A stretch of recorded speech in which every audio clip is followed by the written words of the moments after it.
Oh, what a day! What a lovely day! Welcome to Flat Earth Debate.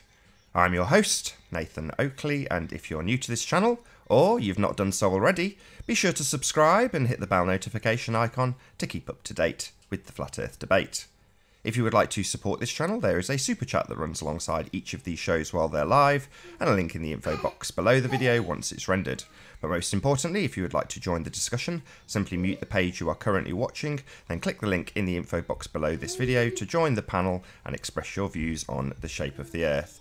If you do join the panel, please don't swear. If you do, you'll be ejected, and if you are, please don't try to rejoin the stream using sock accounts. You'll be warmly welcome back on the next stream. Please also share the show, as sharing the show increases the live audience, of course, and this in turn increases the chances of a more diverse panel. So please share the show. And one last time, if you're new to the channel or you've not done so already, be sure to subscribe and hit the bell notification icon to keep up to date with the Flat Earth Debate. And we are joined by Sleeping Warrior. How are you doing, Sleeping Warrior? Good to have you. All is good, all is good. Excellent stuff. Missed you yesterday? Yeah, I was doing housey things yesterday. Housey things? Let's turn you up a little bit. You're a bit quiet. There we go. Pulling out carpets, and the carpet man came on Sunday to do the job, but he wouldn't do the job because apparently we hadn't agreed that he was going to take the old carpets up, remove the carpets, and get rid of. Oh my God, it's 8:30 in the morning. Cover me. Getting phone calls at 8:30 in the morning. Busy man. Crazy early. Normally do these shows a little bit later on a Wednesdays because I've got a kiddie group that I go to in the morning, but I'll catch the last hour of it at the end of the show, I think. Do some shout outs. A couple of people in the chat. Hi Greg T, good to have you. DTB MPR, good to have you as well. Stopping traffic in my Rasta hat. Thank you for being here. Ryan Q Vincent, good to have you as well. I'm back. Goodness, this is early. Yeah, you're not kidding. Yeah, we had to. The guy came on Sunday evening basically to fit the carpets, but because we hadn't agreed that we were expecting him to remove the old carpets as part of the deal. Apparently not. Fitting carpets doesn't include the removal of the old carpets. It means that they fit new carpets. So he had to come back. So yesterday I had to go and remove all the old carpets, remove the underlay, remove the gripper rods, remove all the old tacks out the floor, all that kind of stuff, which I'm sure is part of his job, but apparently not. So that's what I had to do yesterday. He's now coming back on Monday. Can you believe that? It's ridiculous. Yeah, we had this conversation yesterday. We're both in the same boat at the moment. We're both selling a deceased person's property, and in essence, it's not much fun, but ultimately speaking, we're having a very different experience. So I had carpets done throughout the house that I'm selling, and no problem at all. They came, they took the carpets, they took the grippers, they put it all down again, and off they went. It was nice and easy, but obviously not the case up north. No, I think it's because the councils have got this stupid rule about the way that they allow commercial operators, like people that do carpets. They basically don't allow them in. I don't know what it's like for your local area, but for ours, they need permits, and they're only allowed one permit a month. So they encourage them to fill a van up and take the one whole van that's full. But obviously, people in certain industries can't do that. So I think that they pass the job back to you to make you do it.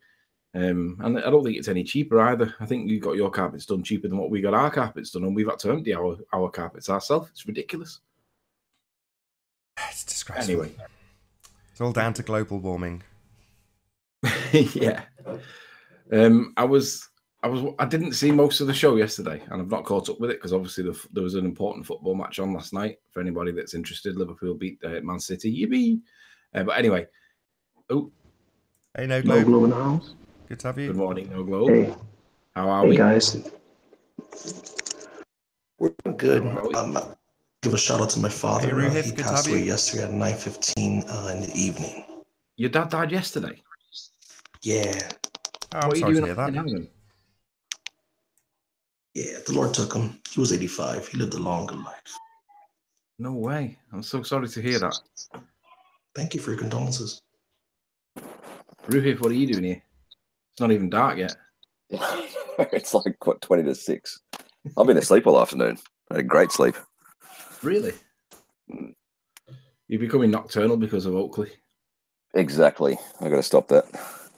Yeah, seriously, don't let that become a habit, because I did the same thing with the Americans a couple of years ago, and you end up just having the most ridiculous sleeping patterns. It's not fun. Oh no, I've got to get up and get the kids ready anyway at 7 o'clock. So it's not a long term thing at all. I can't do it long term. I'm glad you're here, Rue. Glad you're here as well, Anthony. I've got a bone to pick with you. All right, there you go. So if you're glad for me to be here too, is it because you got a bone to pick with me, or is it just because you like me? I like you, and I have a question for you, or some research to do at least. Yeah. Okay, so ask your question, and then we'll come back to mine in a bit. All right. Birkeland currents. How can we detect the strength of it? How do we rule it out in terms of the Eotvos effect? Right, how do we detect the strength of it? Electromagnetic. Right, the Birkeland currents are an electromagnetic movement of charged particles. Anything that detects voltage or amperage or something of that nature will do it. I don't know exactly how they do it. It's not something that I'm overly familiar with. I just know that they are a thing, and I know that they influence pretty much everything on the planet, because even objects that don't have currents that are able to pass through them are affected by it because it forces the current around it. So they are important. They do stuff that, generally speaking, the ball earthers tend to ignore, but they are there. They are a thing, and they exist. Bit like the ley lines, they are there. They are a thing. They exist, but the ballers just refuse to address these things and think that they don't exist. But I had a theory that if we had two calibration weights, one made of iron and one made of a completely non-magnetic material, should they weigh the same or should they weigh differently? Well, if you got the mass to weigh the same, if you got their overall mass to weigh the same and then did the experiment, you would get fluctuations that were different between the two substances. I'm assuming you're referring to repeating the Eotvos effect, yeah? Yeah, even just measuring the weight at different latitudes, like what's his name? Wolfie did. Yeah, but if you did it whilst traveling in an east and west direction, is that not what you're referring to? It is, but there's also just the plain centrifugal force at different latitudes question as well. Don't know about the centrifugal forces at different latitudes. I'm referring specifically to the Eotvos effect, because for some reason this Eotvos effect is a thing at the minute. The ballers all want to introduce this as a proof of a spinning globe. Well, yeah, I only figured out what it was like I don't know, 3 weeks ago or something. I think it's awesome. Sorry, can I just ask one of you? Someone in the chat, Greg T, says, "What is the Atmos effect?" So, if one of you can explain the Eotvos effect, that'd be brilliant. The Eotvos effect. So it's EOTVOS. So the globe spins, 1 revolution per day. And at the equator, that works out to be 1,650 k's an hour or something. And that speed around the equator generates centrifugal force. If you are flying in a plane or something going west to east, then you are actually going faster than the Earth, and therefore the centrifugal force will be higher. If you go in the opposite direction, the centrifugal force will be less. So it's measuring the difference, basically. Yeah, it's measuring the difference between the centrifugal force against the subject that you're observing. So the idea is if you're going with the spin of the Earth, you would have an increase in centrifugal force. Therefore, you would weigh less. If you're going against the spin of the Earth, Wolfie did a video on it. 1 second. Wolfie Eotvos. Yeah, he did an actual calibrated experiment. Go. I'll stick it in the. Can you tell it? Can you verbalize it as well, Ruhif? Oh, sorry, hang on.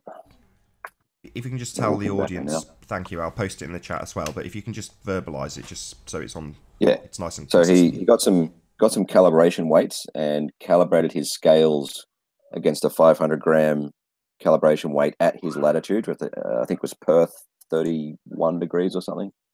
So he kind of did 2 experiments in one. First of all, so he calibrates it in Perth. That's his starting base level calibration point. So the two experiments he did were to, first of all, fly west to east, increasing the speed of rotation relative to the Earth, and showed that the weight of that weighed much less than 500 grams. He then got to Sydney and got off the plane, and I forget which way he went. Let me just check where Sydney and Perth are. You don't know where Sydney and Perth are. I'm English and I know where they are. Latitude. So Perth is at 31.9 degrees south, and Sydney's at 34, I think.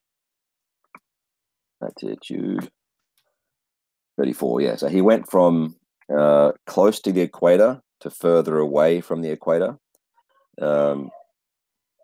which would mean that it should weigh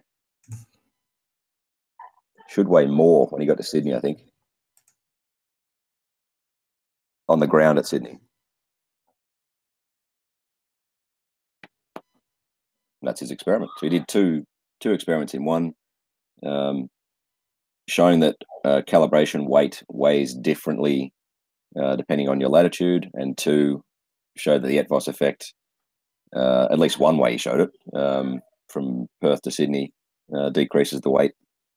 It's difficult to do on a plane because obviously you got the thing bumping around and sort of going up and down and yawing and pitching and rolling, whatever. But he did show pretty solidly that it is much lighter while you're traveling in that direction. Much lighter. Yeah, I think it's 497 grams or maybe less. Huh? 0.15 grams less. That's on the ground. That's on the ground. Now, if you're done, I could respond. Yep.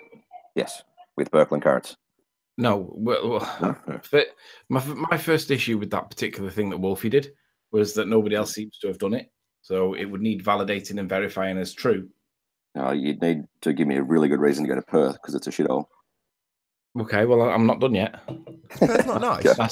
My second sorry issue to distract with off your point. Is Perth not nice then? No, it's no. Oh, okay. Sorry, you carry on, Anthony.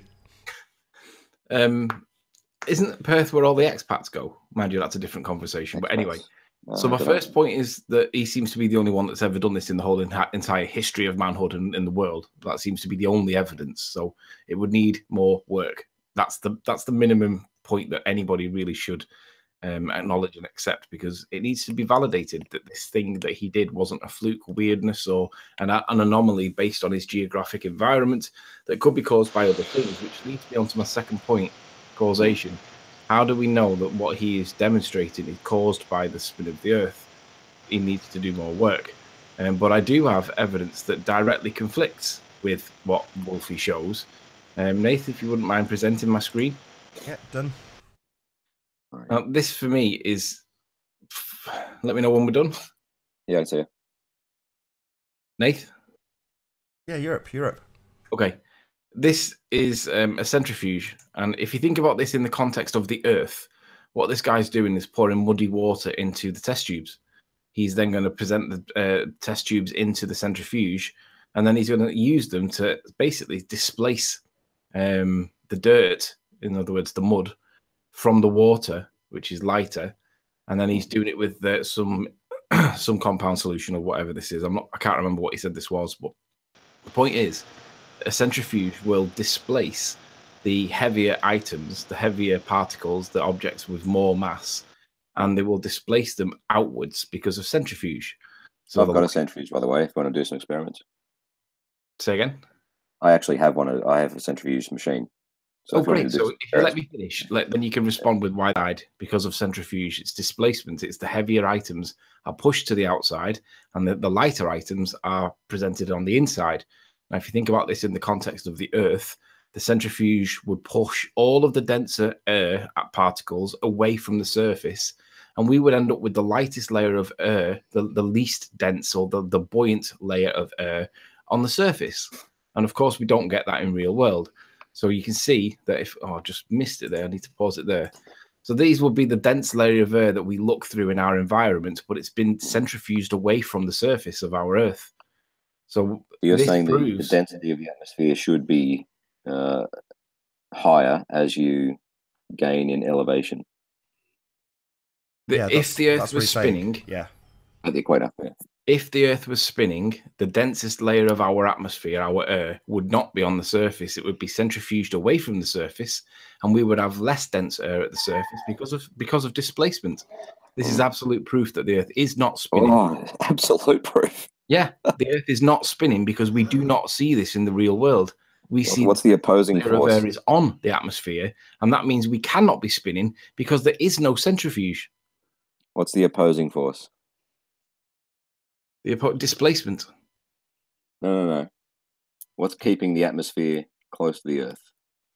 Oh, this fictional thing that you call gravity that you can't prove. Yes. Right. So what you're saying is that the gravity is the equal and opposite force to the centrifuge. No, not equal. Not equal. Gravity is clearly stronger. So what you're saying is that right. So therefore, can you prove gravity exists with some evidence of scientific proof? Arav? Arav, how you doing? Is that you? I don't think so. Not at this time of the day. To be brutal, I am satisfied with gravity existing by simply dropping something. Right, but is that not displacement? It's the density of the object that you are dropping displaces the stuff around it that is less dense than what you're dropping. What's the formula for density? What does that matter? Or how do you get a direction out of density? You don't get a direction. A direction is a reference point that we give it. It's simply more dense. Yeah, but how do you get from a density to a direction? There is no direction. It's just more dense or less dense. Yeah, but it goes down. I've got to interject here, Anthony, because I'm just going to confess we've had this conversation, and I'm on Ruhif's side on this one. So just so you know, that's okay. I can take on 2v1. Why do you? Let's go back to this down. What was you were spoke over by No Globe? What was the last thing you said? Me? Yeah. I said there's no direction to density. I mean, one thing can be more dense than the other, but how do you then say, oh, this one falls towards the center of the Earth or whatever? It doesn't fall towards the center of the Earth. It's displaced by the more dense particle. The thing with more mass, but there's still the thing with less mass. Yeah, but why? That doesn't come from density itself. There's no direction to density. Well, there is evidence that the density itself is the operant force. There is no evidence that it's gravity doing anything. Yeah, but we don't even. I don't even know if we disagree, actually. No, I but think density is just mass. Sorry to interrupt you, Ruhif. What you're asking is, how does the density account for down? That's basically what you're saying, correct? Yes, exactly. And the answer is, it isn't down. Down is the word we give to it to describe our perception of the direction, but it isn't a direction, it's a state. Disagree. It's more dense over less dense. Hey, David, is that you? Can you say hello? David Blackson is the one that was giving us all the problems the other day, isn't he? I can't remember. I don't know. Yeah. He was the one that was joining and just going, music in the background continuously. Hopefully, if you kicked him quickly then. Well, just to cut a long story short, Anthony, would you subscribe to the idea that electromagnetic forces create down, yes or no? No, it's not a state called down. We call it down because it's a direction to us. In actual fact, it's a relative state to itself that is being influenced by its environment that is relative to itself. Check out the flat earther using relativity. I love it. Relative to itself, we perceive it as down. To itself, it is just a state of more dense or less dense. And it'll just displace based on that basis. If it's more dense, it'll go down to us. To it, it's more dense. If it's less dense, it'll go up to us. But to it becomes less dense. That's all it is. It's displacement. See the bottom left recommended video there? That one? Yeah. I've got a centrifuge similar to that. It's like a 2 mil tube centrifuge. Okay, cool. Yeah. So what's your response to why this isn't what we see in the real world? The force of gravity is stronger than the opposing centrifugal force. But do you realize that gravity is lacking in evidence to prove that it is really a thing? Like I said, I know nothing about the Einsteinian version of relativity. For me, gravity is just what we call things that fall to the ground. Which gravity are we talking about in your reference here? Newtonian. Just plain Newtonian. Okay.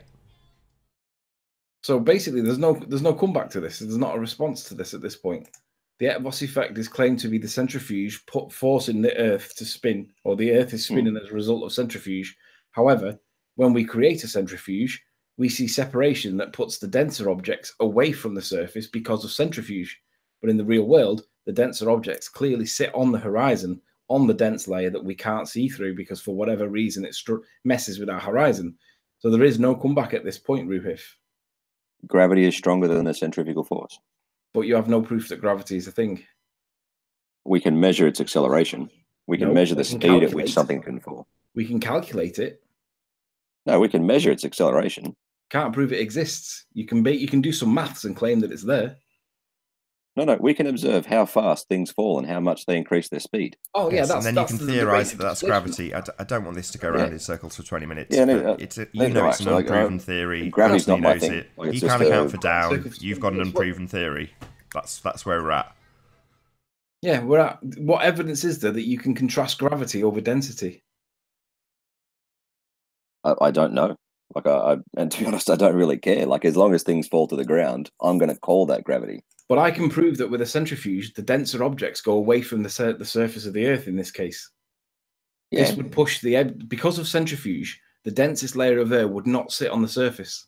What do you think the force? Right, have you calculated a centrifugal force on a centrifuge going like calculating? I'm showing you the evidence that the centrifuge pushes denser objects away from the surface. We do not. But you've got forces going one way, and there is no centripetal force, no opposing centripetal force in this example. Yes, there is the displacement of the lighter objects that are being pushed to the center. No, that's how can I say that? I think he's got you there. No, centrifugal force is the weight. It's the centrifuge forces the denser object. The net force. Side.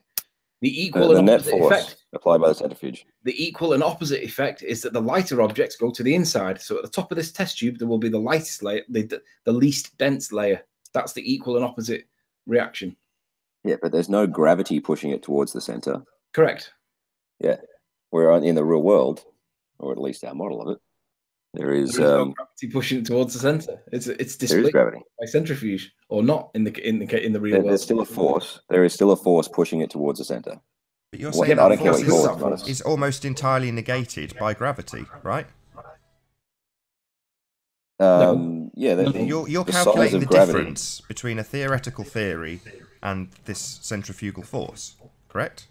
Yeah, gravity is much stronger.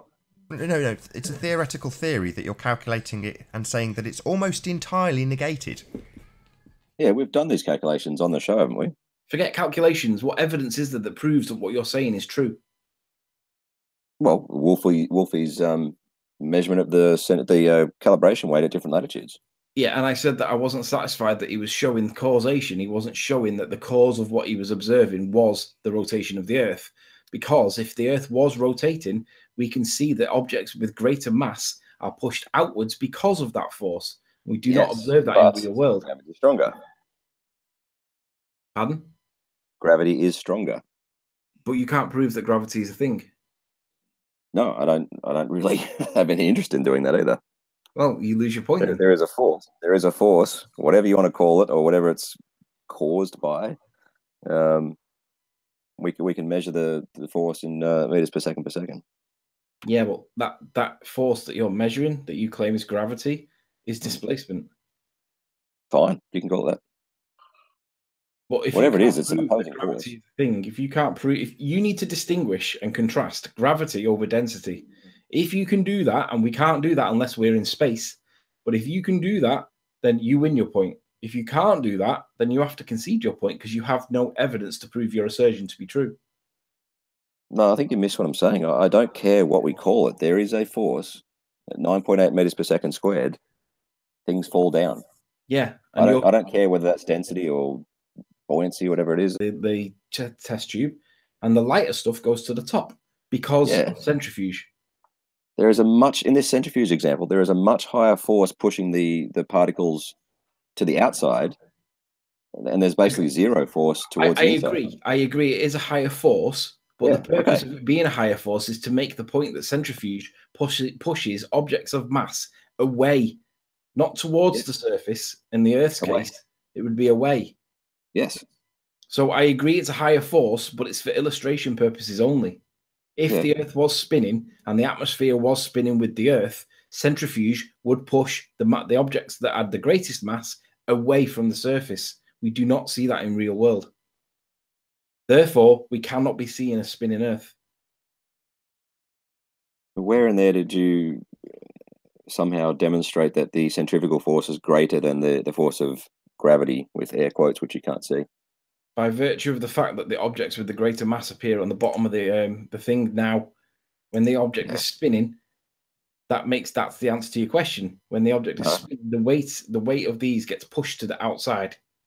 Yeah, because the centrifugal force is greater than basically the zero force. There's no gravity in that centrifuge, right? There's nothing pushing it towards the center. Whereas on Earth, the gravity is huge and the centrifugal force is low.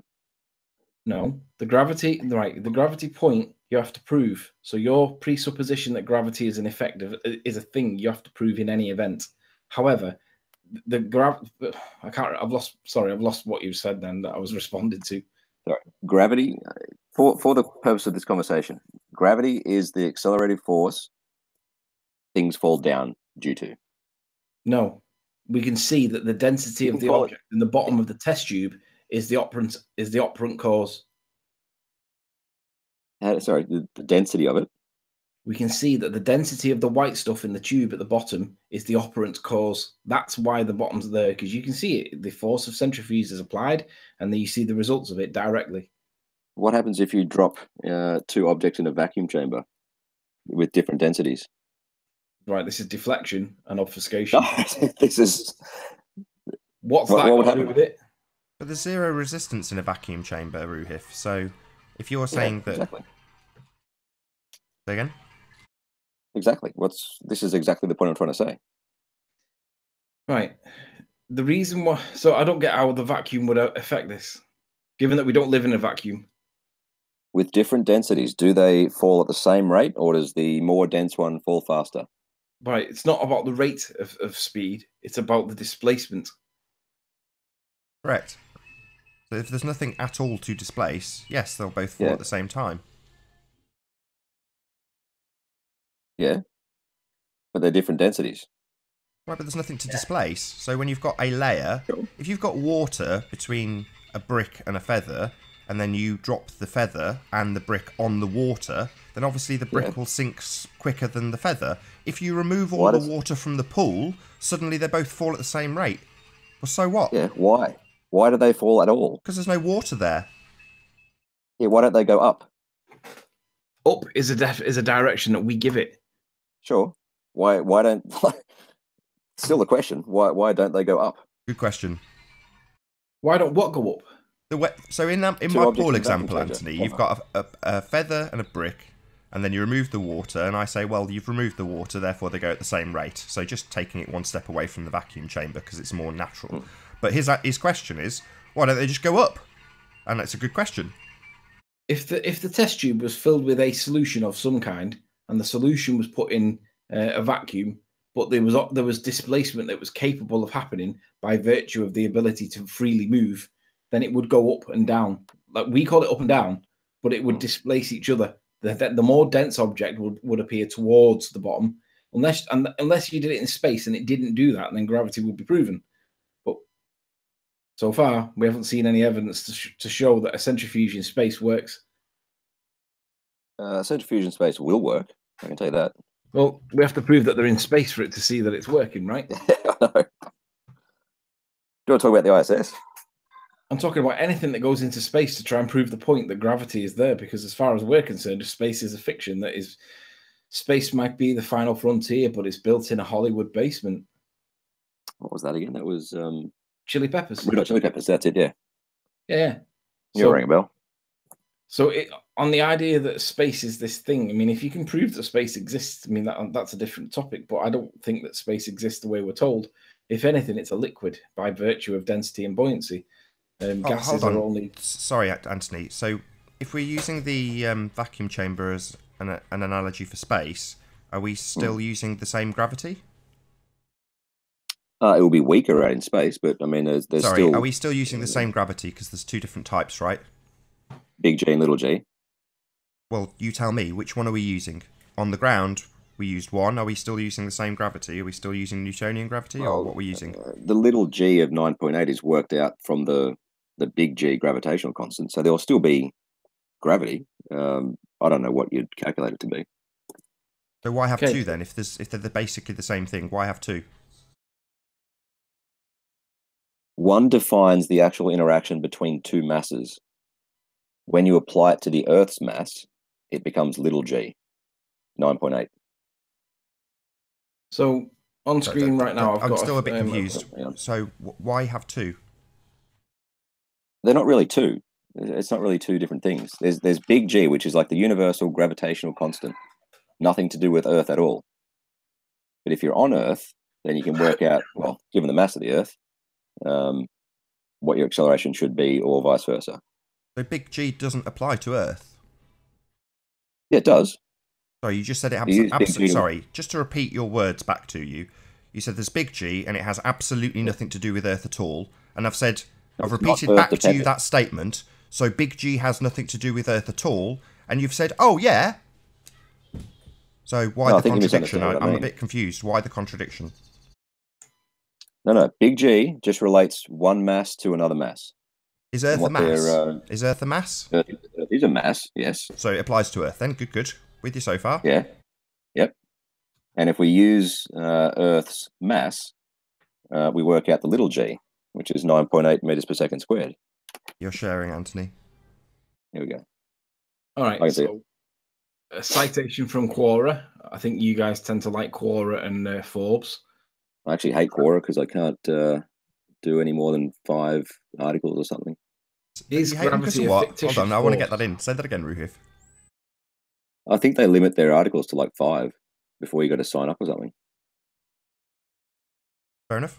Sorry, you carry on, Anthony. Is gravity a fictitious force? How so? A fictitious force, also called a pseudo-force, D'Alembert force, or inertial force, is an apparent force that acts on all masses in non-inertial frame of reference, such as rotating reference frames. Let's forget about the bottom part of the sentence. Let's focus on the first bit. Can you tell me what these words mean? A fictitious force? Santa's a fictitious force, isn't he?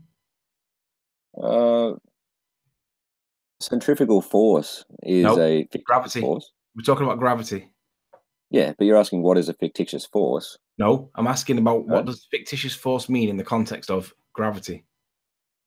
I forget the actual definition of it. This is not a colloquial usage of the word fictitious. Can someone post in the chat what a fictitious force means in terms of like centrifugal? I've got it on screen for you. Yeah, that's like a standard dictionary definition. Well, centrifugal force is actually your own definitions in science. Oh, yeah, sorry, you do.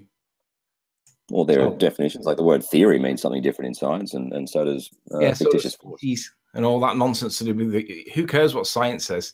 Is gravity a real force or not?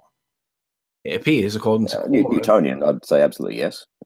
Sorry, they're the same thing, though, are they not? Newtonian, Einsteinian, they're the same thing, right? Big G, little g, you've just gone through this. Same thing. They both apply to Earth. I don't understand Einsteinian all that well at all. Okay, but they're both. You've just detailed it enough to tell me that they're pretty much the same thing. They both apply to Earth. Earth being a mass, right? Yeah, big G and little they're g. Yep. the same thing, so we'll just call it gravity. Let's not worry about whether it's capitalized. Well, they're different numbers. So they are different. So when I asked why we've got 2, they're different. Is that right? They're different numbers. So different then? One doesn't have a mass in it. So they're different. So they're not the same. So back to my original question. Why would we have 2? Why would we have 2 different things? I'm a bit confused. One applicable on Earth, one applicable in space. If they're the same thing, but yet different. They're applicable. Big G is applicable everywhere. Little g is applicable only to Earth. Right, so big G is applicable everywhere. Why don't we just use big G then? Let's just ignore little g, because big G applies everywhere, and little g only applies in one very specific circumstance, doesn't it? So we could just ignore little g and just have big G, right? We could ignore little g and use big G. Excellent. Let's just ignore this then. So all of your answer was based on little g, correct? On Earth, yeah. Right, so we could just ignore all of what you've just explained then, in terms of your theory about non-existent forces that are pseudoscience. How about we read the first line from Centrifugal Force on Wiki? No. How about you tell us how real gravity is? Like I said, I don't understand the whole Einsteinian gravity bending of space-time all that well. Barely at all. Would you So agree? I treat gravity as Newtonian. Right? Would you agree that generally the scientific consensus is that Einsteinian gravity did debunk Newtonian gravity? I would disagree. Like, I think that's only a quantum effect. Okay. Newtonian gravity and Newtonian physics work on a macro scale, and we are talking fairly macro. They might work, but when you say work, do you mean we can calculate it? Yeah, calculate trajectories. That only works mathematically, though, right? Yeah, but then your mathematics reflects observations made in the real world. Yeah, but when you do anything that's mathematical by reference to will it work, the answer is always theoretically yes. And we all know then you do there's a observations difference between theoretically yes and actually yes. Yeah, you do an observation. So you might calculate a trajectory and then see if that. I don't disagree that you can calculate something. My question is, can you prove it exists? You can test that prediction. Let's just cut this to no. Yeah. Do we have to get into proof again? Yeah, yes, absolutely. That's absolutely what we require, Ruhif. Oh, man. Do we have to get into proving this stuff? Can't you just accept my assertion? I've got a really shiny white coat that's been washed in biz. Therefore, just accept what I say. No, Ruhif. We do require proof, absolutely unequivocally. That's the standard here. Proving things is necessary. And in the scientific method, the closest you can get to proof is repeatedly demonstrating that your predictions match reality. So, in the case of Wolfie, has he done that? Well, he's made at least one experiment. So, is that repeated or is that singular? He's only done one. Yeah, oh, right. So, when you've just defined what's necessary in science to repeat it systematically, Ruhif, he hasn't done that, mate. He did at least 3 weights at different latitudes. So, part of one experiment. There's some bloke in a plane, but not even on Earth. Sure. Excellent. Well, we swiftly did away with that little crap example. Thanks for that. Let's do some more experiments to further validate the model then. Let's not let you do the experiments. Or just provide us the proof. Gravity thing. Or maybe 2,000 years of acceptance of globe Earth would afford us a few experiments that are done already that we could go out and repeat and validate, as opposed to this singular thing that's been done in very, very recent times by Wolfie, a YouTuber. Since YouTube, right? Sorry, we've had the whole body of science backing the assertion we're on a ball for 2,000 years. You're telling me that the whole body of science hasn't got something that we can test and validate and repeat? We've given you all the experiments that people have done over the years. You haven't given me anything. Don't trust that they've done them. You have literally given me nothing. You haven't given me a damn thing. Literally not one thing. But I can show you that the effect of a centrifuge on a system like what we're supposed to live in forces objects of density away from the surface, in this case, towards the outside edge. So in our world, we would not have the densest layer of air at the base. We would have the densest layer of air above us, and we would be in the lightest layer of air because of displacement. No, because gravity is stronger than the centrifugal force. Yeah, what we're going to get to each time this happens, Anthony, is we'll get a dogmatist asserting his dogma and just saying that he accepts it. So I'm happy to move on. I'm happy that Ruhif has a belief in gravity. He can't prove it, and he's happy to accept it, which is what he's told us. It's now the third time he's told you that. At 9.8 meters he's basically told you his dogmatic belief 3 times, Anthony, and asserted that he's happy to just believe it. My turn to speak? You've already said it 3 times. You've told us. You're just happy to accept gravity. You're happy to accept it. You've told us that 3 times now. Do you accept things fall to the ground and accelerate? Yeah, I accept things fall to the ground. I don't accept that gravity accounts for it. That's just your religion's belief. You do accept acceleration. You accept acceleration. Let's not extrapolate this. Let's have a test that's been done that we can repeat. What test have we got that's been validated scientifically? Yeah, that we can now go out and repeat and try and debunk? Is Wolfie all we've got? Do you accept acceleration of 9.8 meters per second squared? Is Wolfie all we've got to validate? Because that's what you've presented. Anthony's Simple ripped question, it a mate. new one. Now Simple. we're trying to find out what else you've got, what 2,000 years has given us, not what this recent YouTuber's done, what science done in the last 2,000 years to prove your assertion that you're happy to accept, and you've told us on 3 separate occasions you're happy to just accept it. Is the acceleration towards the ground 9.8 meters per second squared? Yes or no? In one example, quite possibly, where there is like free fall in an air. But in all other examples, it's going to be at a different rate because of displacement. You brought up evidence to support the idea. You brought up evidence. You guys talking about terminal velocity? You brought up evidence to support the idea that the Earth is spinning, and you cited Wolfie doing some experiment in a plane that's not even on the Earth; it's in the air, and you said that that proved the rotation of the Earth. I've brought up a proof of centrifuge that proves that the densest layer of matter will be pushed away from the surface. When the centrifugal force other than is gravity, greater, which you've got not to respond other than gravity, which you cannot prove. There is no proof, no scientific proof of gravity. It is theoretical by nature. And I brought up a response to that said that from Quora that said that gravity is a fictitious force.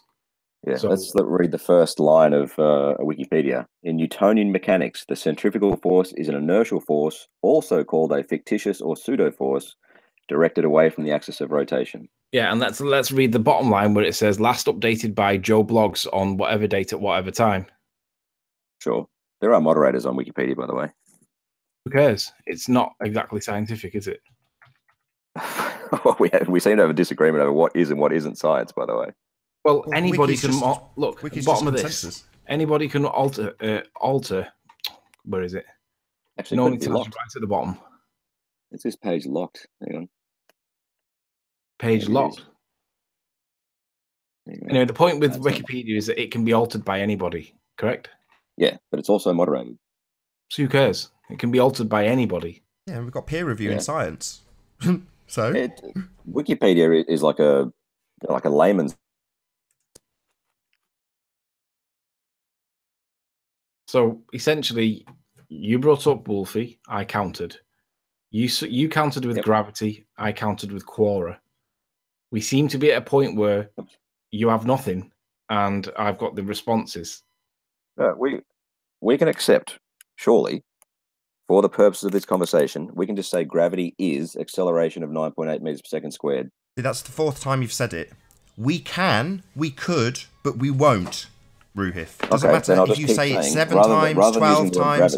It does not matter how many times you doggedly assert Let me know when I can speak, Nathan. Well, yeah, let me know when I can speak. I'm telling you, you've said the same thing 4 times. So when you can speak, you've already said it. We can accept it if we just accept what you say, Ruhif. We're not. Yeah, we want proof. Oh my God, are we back to this proof thing again, Ruhif? Do I have to say this 4 times as a response? Yes, we're not just going to accept what you say.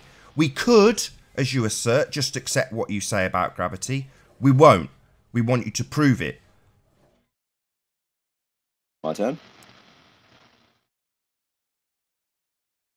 My turn. Okay. Do objects fall at an acceleration of 9.8 meters per second squared? Is this a hypothesis? No. No, they don't. How many times do you think that has been measured in the last couple hundred years? Free fall in air, possibly. Do they fall when they're displaced in a liquid at the same rate?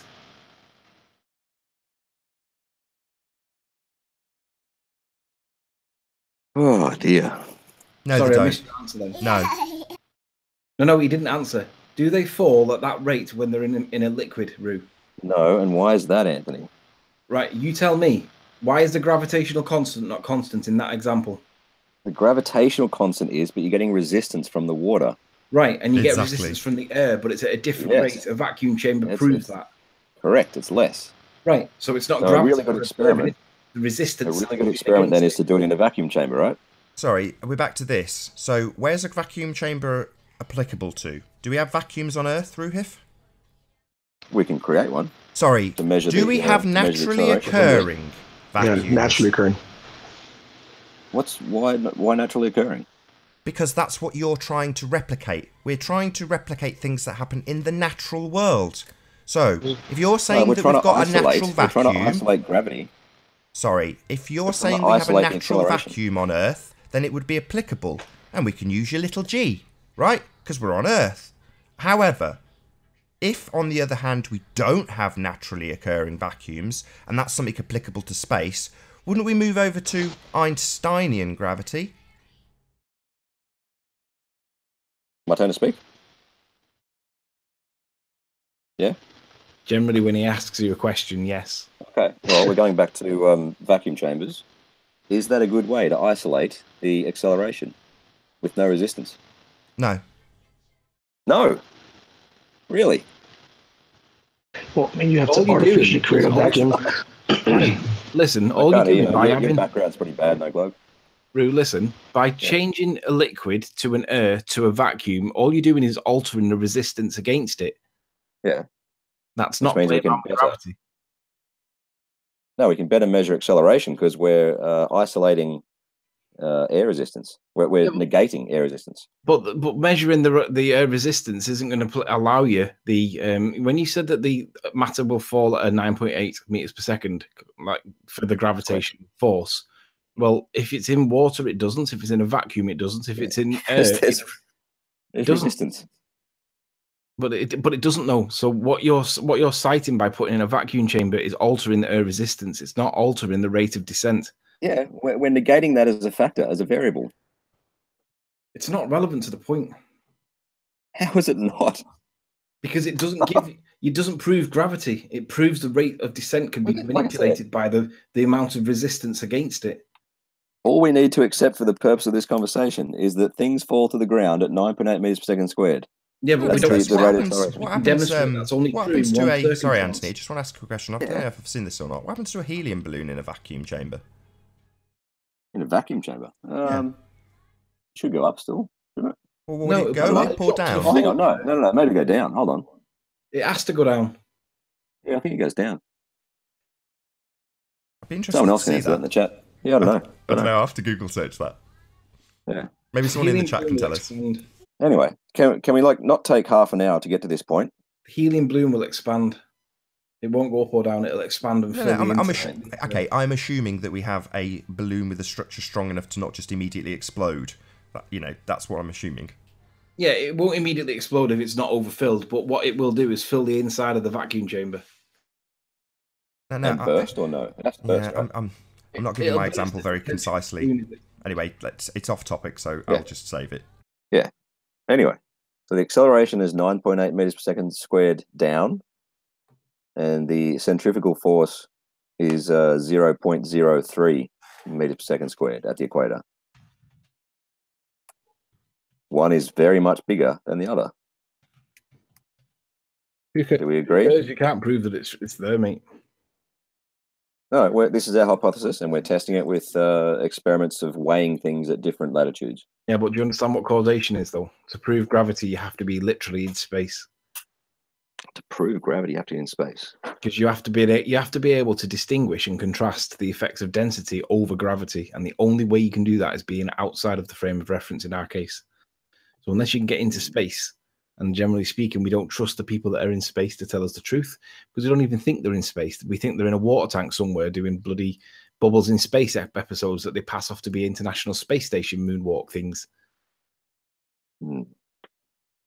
Anyway, so you see that on the Earth, gravity is bigger than the centrifugal force. In a centrifuge, there's really only centrifugal force. There's no centripetal gravity.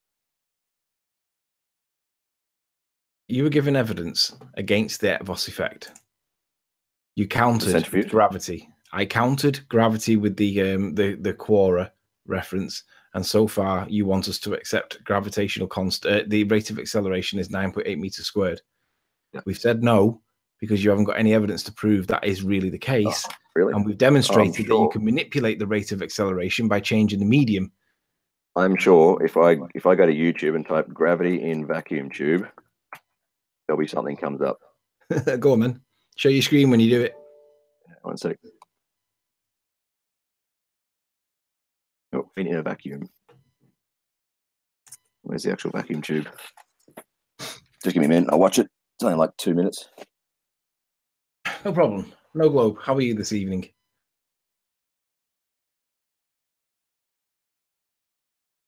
Doing all right. Waiting for Arwen to get on. Oh, Arwen won't be out of bed yet. He doesn't surface till at least 11. So that's It's pretty early show. 2 more hours. Arwen might not make the show today. Where is it? There's some people commenting pretty. All right, so I'll skip the first bit where he's actually made the vacuum tube. Hold on, how do I share? 1 sec.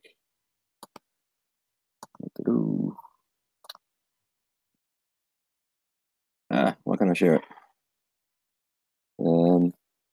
It's not coming up in my application windows. Share.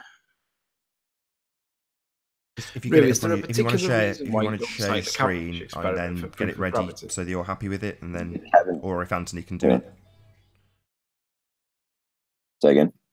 Either if you want to share your whole screen and then just tell me when you're ready, so the public don't get it. In other words, when you're happy with what's on your screen, I'll put it up. Or if Anthony can play it, one or the other.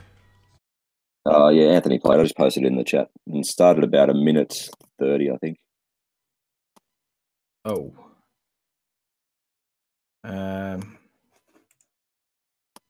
Minute 25. Bear with me. Should be that one. Right, minute 25. Yeah, he picks it up and spins it around. Right, so what point is this making? He's made a vacuum tube and he's put a coin and a feather in there, and then he'll slow it down later, showing that they fall at the same rate. Yeah, we don't have a problem with that. We're manipulating the resistance against the object by applying a vacuum. That would increase the rate of acceleration against the idea that gravity makes things fall at 9.8 meters per second. That doesn't increase it. This is the definition, isn't it? I thought gravity is defined as in a vacuum. You tell me. You get the science and show me what gravity is defined as. That's a Newtonian definition, though, isn't it? Okay. But we don't have We don't have vacuums on Earth naturally occurring. This is something in space. Yeah, and if it's outside of a vacuum, it'll fall slower or accelerate slower. But you've just told us that would be big G. No, I don't think you're understanding the difference I'm trying to make there. With I asked you what the difference was, and you said one's applicable only in space. It doesn't apply to the Earth at all, only to later contradict yourself and say it does apply to the Earth because the Earth has mass. So you're telling me that the one is applicable in space. Well, vacuums are in space, aren't they? Are vacuums in space? Yeah. Right, so big G then? Yeah, big G everywhere. Right, so does that mean that we ignore the Newtonian formula when we apply this mathematics? No, and this insert... is no difference Hold on, Einstein I haven't finished Newtonian. my question, Ruhif. Do we ignore the Newtonian mathematics and insert... I still haven't finished my question. Do we insert the Einsteinian mathematics into these equations? Do they still work if we do that? No, I'm not claiming to use Einsteinian at all. No, I'm asking a direct question. I'll ask it a second time. We're now using vacuums, which are space references. You told me earlier that therefore we use Einsteinian gravity. So, in this equation, do we exchange the Newtonian mathematics for the Einsteinian mathematics for this example? Yes or no? I'm not doing that, so no. So we don't substitute them, and yet we're referencing something specifically that applies in space. That makes no sense, Ruhif. Why are we applying Newtonian gravity to something specifically that you have told me is supposed to use Einsteinian gravity out in space? I never said that. I said I don't understand Einsteinian gravity. You're confusing two things. If you don't understand Einsteinian gravity, the thing that applies to space, why are you using this this vacuum chamber as an example? I don't get it. Right, That's stop. Space. Let me interject. Right. Let me interject. What he's introducing the vacuum chamber because he made the assertion before that this was all based on the acceleration, 9.8 meters squared. But he said it was done in a vacuum chamber. Now, what I've done is I've gone to the website for the known citation place for ballers, which is Wikipedia. Typed in the gravitational constant, and it gives you the maths here. And then what I've done is I've done search for the word. I've done search for the word vacuum, and we find 0 results. That implies that it isn't based on being in a vacuum. So therefore, I would say that you perhaps have your science wrong. The gravitational constant, the maths given before, is not based on being in a vacuum. I'm relatively sure it is. I've got to try and find it. Well, if it was, it would fluctuate and vary based on the amount of resistance, be it air, water, or otherwise. It says, sorry, if you go to Gravity of Earth page, it says ignoring the effects of air resistance. So that kind of implies that it is done in a vacuum chamber. Anthony either dropped or been kicked. I don't know which. Maybe he's just had an internet connection problem. Yeah. Nathan, I think you're getting two pairs of things mixed up. Big G and little g, and Einsteinian and Newtonian gravity. It's not like big G is only an Einsteinian gravity thing, or little g is a Newtonian thing. They are completely different distinctions in different areas. They're separate things. Yeah, I asked you this and got you to clarify where they were applicable. Yeah, big G is applicable everywhere, regardless of where you are in the universe. Nothing to do with Einsteinian. We haven't even touched Einsteinian.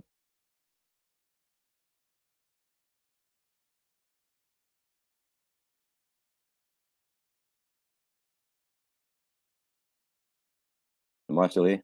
You are still here. I'm just doing various other things because one of the guests has been kicked and he keeps calling me. There we go. There we go. So that number I just posted in the chat, that number I just posted in the Hangouts chat is big G. But then if we take into account, the mass of the Earth and the radius and whatever else, the size of it, that reduces to 9.8 meters per second squared. Nath, did you hear what I said about Haunted House 2?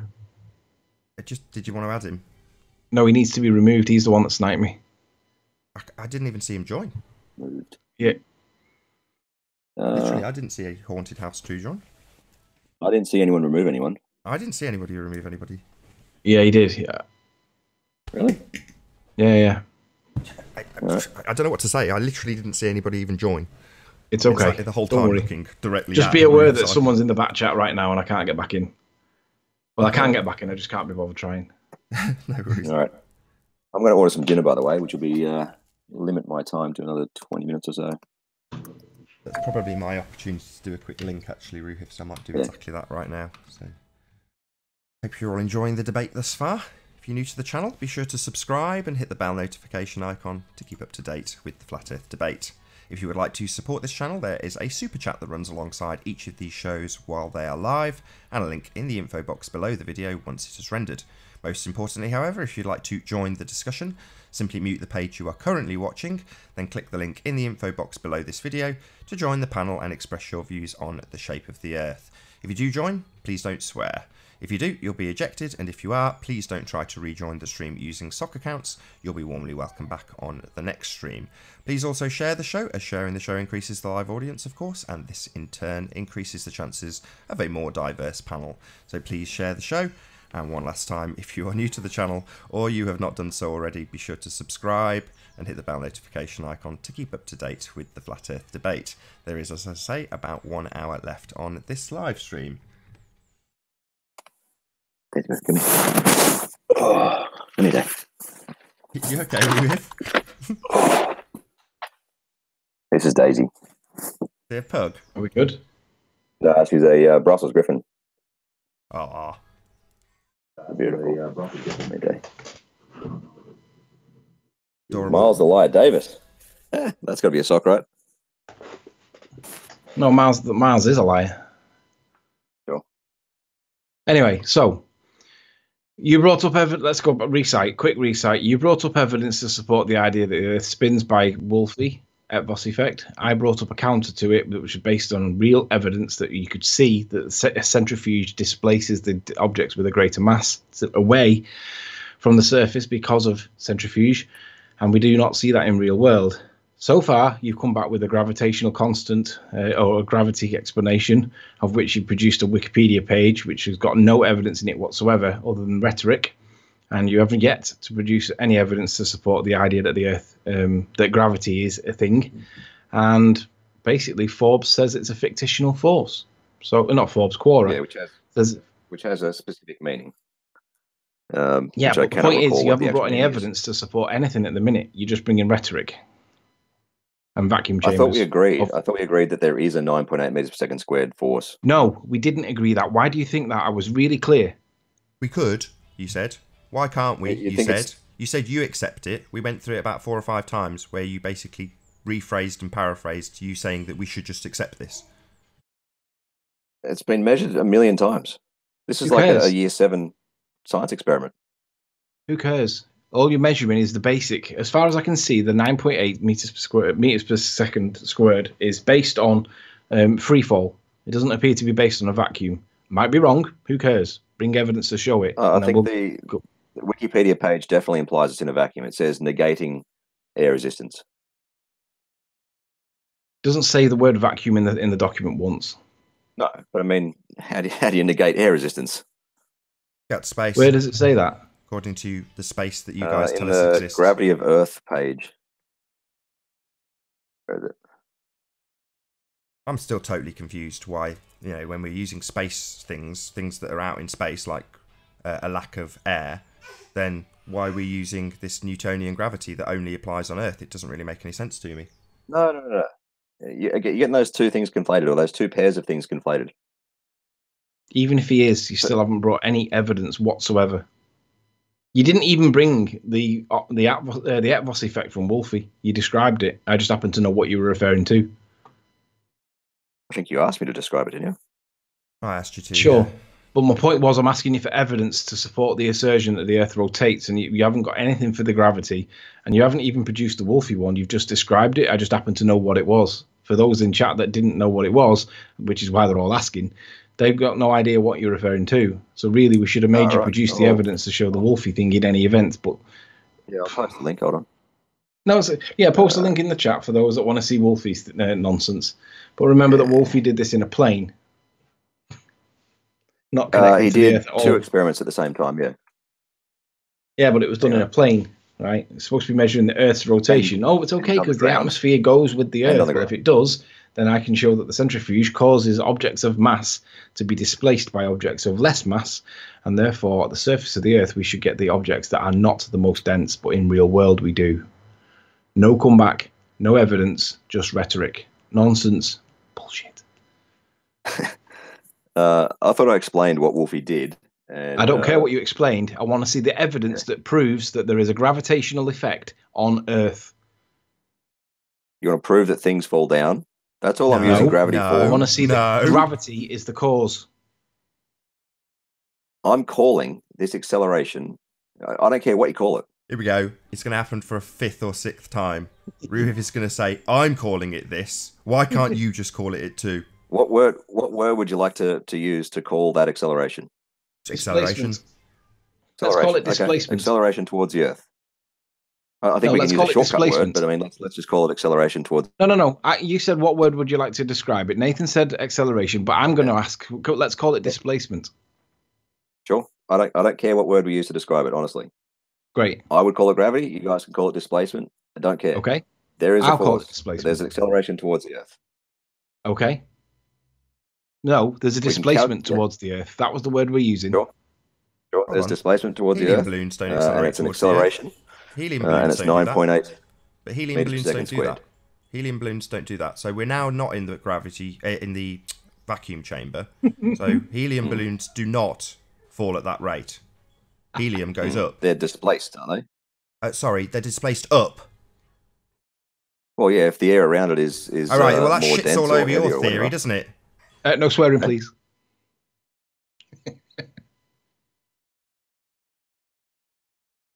So I missed the whole thing. We were laughing at you. Okay, sure.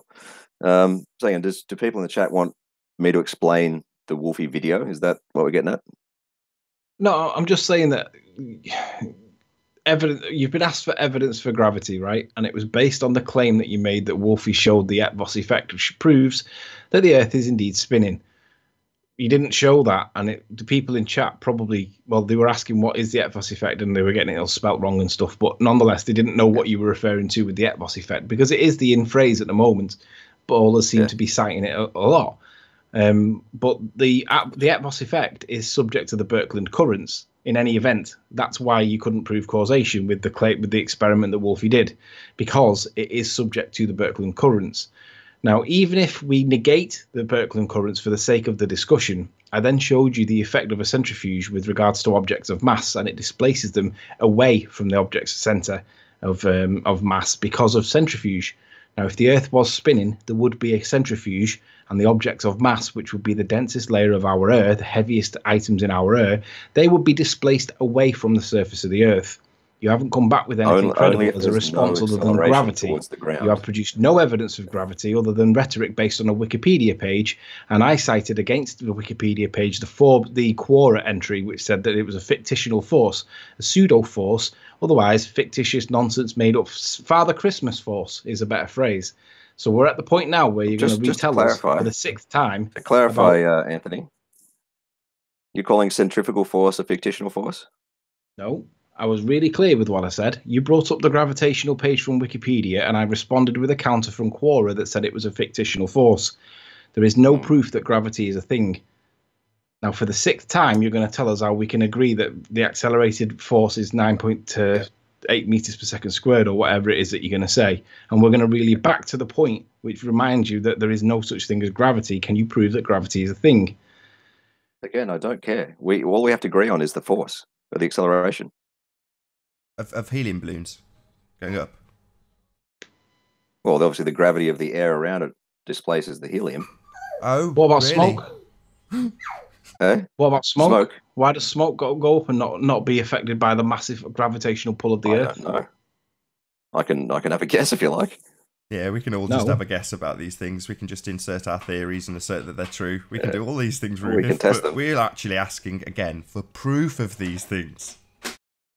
So go on. Why does smoke go? Proof. I'm going to. Whenever you say proof now, Nathan, I'm going to assume that you mean repeated observations that match predictions. No, he means proof as in evidence that satisfies the scientific method. Yeah, that's exactly We've had this what I mean conversation many times in the last week. Yeah. Right. And step 4 of the scientific method was repeated observations that match predictions. So what's the experiment then? What's the phenomenon that we're observing in this instance? That obviously an Eotvos effect. So we're saying that. Oh no, we'll do the latitudes. It's probably easier. That latitudes are things concepts, aren't they? They're just conceptual things. Second. They're just concepts. They're not like real world things that we would experiment on, are they? They're just concepts. No, we'll do a real world experiment where we have a calibration weight show me and a then weigh it picture of a latitude line in real world, please? Can you have a real world latitude line on screen right now? Oh, right, they don't really exist in real world. They're just concepts. Concepts, man-made concepts, ideas. Nathan, listen, you ask me a question. I start talking. You immediately start talking again. Yeah, that's what Rumpus said is fine to do. If you see a gross error, like when someone says, well, I'm going to take this conceptual idea and theorise about it and create a hypothesis around a conceptual idea, that's a glaring error in my opinion, so I will interrupt.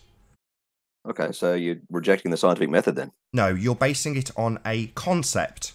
Latitude lines. So I've stopped you in your tracks and gone, hold on, we're basing it on a concept. What's going on? Why would we do that? Why would we base things on latitude lines? On concepts, when we're studying the natural world. So that's why I asked you to bring up a picture of a latitude line in the natural habitat that it lives in. Oh, right, we don't have them, they're concepts. It's a navigation system. Yeah, I don't see that's a problem. Isn't a study of the natural world, is it, Ruhif? Yeah? What latitude are you at, Nathan? Yeah, so a system is akin to a model. It's not a study of the natural world. We're not studying navigation systems. We're not studying theoretical concepts like latitude lines. Natural world. So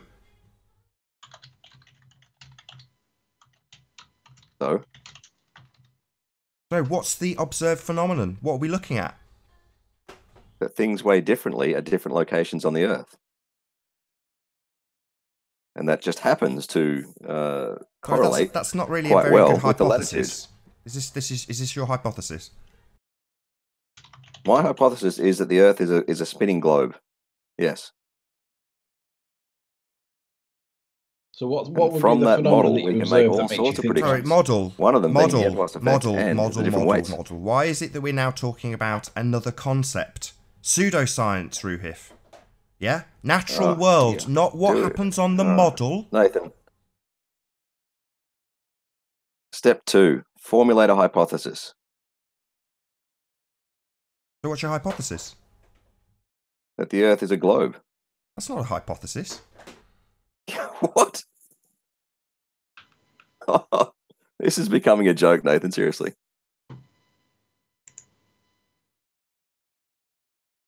Okay, let's hear it then. Let's hear your if then.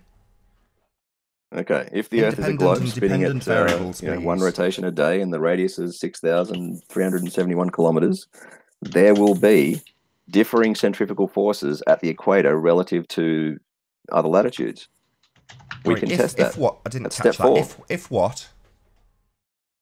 If the Earth is a globe spinning and it has a certain radius and a certain angular speed, there will be a centrifugal force, and that centrifugal force will be different at different latitudes. So your independent variable is the globe spinning? My mathematical model. Sorry, I've said this twice. You're starting to piss me off again, right? I'm not interested in what the model does, right? I'm trying to establish what the experiment is, what your hypothesis is, and what your independent variable is. So, if globe spinning, therefore, if globe spinning, independent variable is globe spinning, correct? No, I'm not having this conversation again, Nathan. Why not? We're talking about the scientific method, and I'm pinning you down on what your independent variable is in this experiment. Yeah, so if globe spinning, that's what you said. If globe spins, right? That means that's your independent variable in this experiment. Silence. Yeah, well, I'm not having this conversation again. You don't have to, because I've got you up against the wall, Ruhif. Yeah? I had your mum up against the wall last night. In your experiment, yeah? The if and then relationship, the independent versus dependent variables, are Earth spinning as an independent variable. You know what my next question will be? How are you going to vary it? That's why you don't want to have this conversation. No, it just reveals the nonsensical question. It's not a nonsensical question. It's only nonsensical because you can't formulate this hypothesis into the scientific method. That's why it's nonsensical. Nonsensical from you.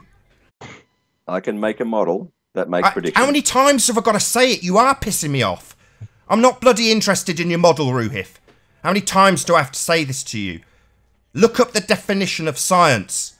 It's not a study of models. It's a study of the natural world. Can I interject a sec? Just changing topics slightly, Ruhif, because obviously this is only going to go in one particular way, and let's not go that way. Why is it that you've not come back with Cavendish for an experiment proof for gravity?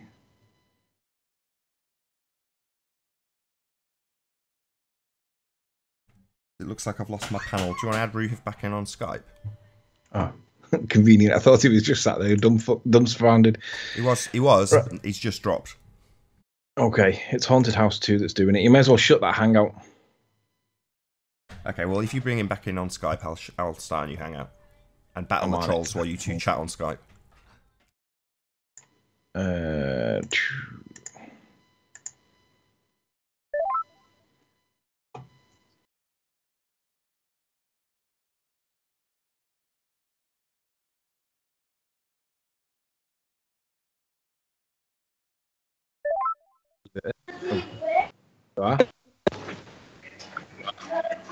Roo? Can't hear. Second. Yeah. I was just making sure you were back in. Haunted House. No, I'm not going live. Haunted House 2. Right. Oh, am I on air? Yeah. Oh, well then no, I'm going to go. I'm getting the kids dinner. Oh, right, sorry. I thought... so you dropped, you didn't get kicked? No, I dropped. I told Nathan he's a cunt. Oh, right, okay, no worries. I'll leave you to it. All right. You'll have to press the red button. Yeah, so. That's right.